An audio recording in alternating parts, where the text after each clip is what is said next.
So now let's see how we can work around with the guided pattern brush inside of Adobe Photoshop Elements. So to do that, over here you can see that I already have a photo opened up, and to utilize that effect I'm going to go around onto the guided option right here. And once I go around under the guided option, you can go under fun edits right here. And then over here you can see that pattern brush is an option. So if I were to go around over here onto pattern brush right here, then you can see that it is preparing out the file right here, and you can see that you can add in different patterns according to how you like.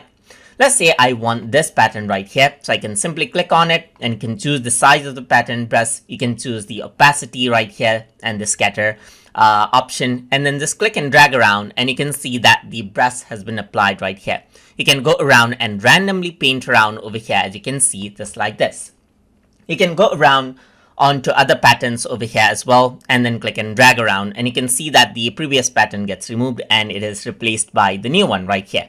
You can go around and see that if I were to use this pattern right here, just like this, you can see that it is there on top of the existing picture right here. You can also go around onto fill mode so that it actually fills out the entire thing right here.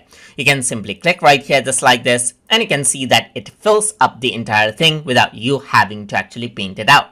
So you can also go to pattern eraser tool right here, work around with the size and erase out the patterns that you don't like right here. You can work around with the blur option over here as well to blur out things, as you can see right here. So you can see that the main option remains like normal right here, whereas you can see that the other portions gets blurred out right here.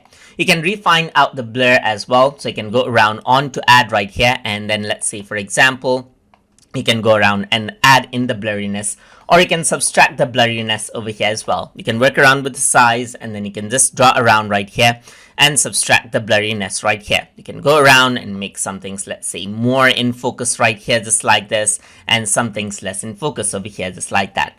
And that is how you can use the guided pattern brush inside of Adobe Photoshop Elements. So I hope you guys learned something as always. And as always, please like, comment, share, and subscribe.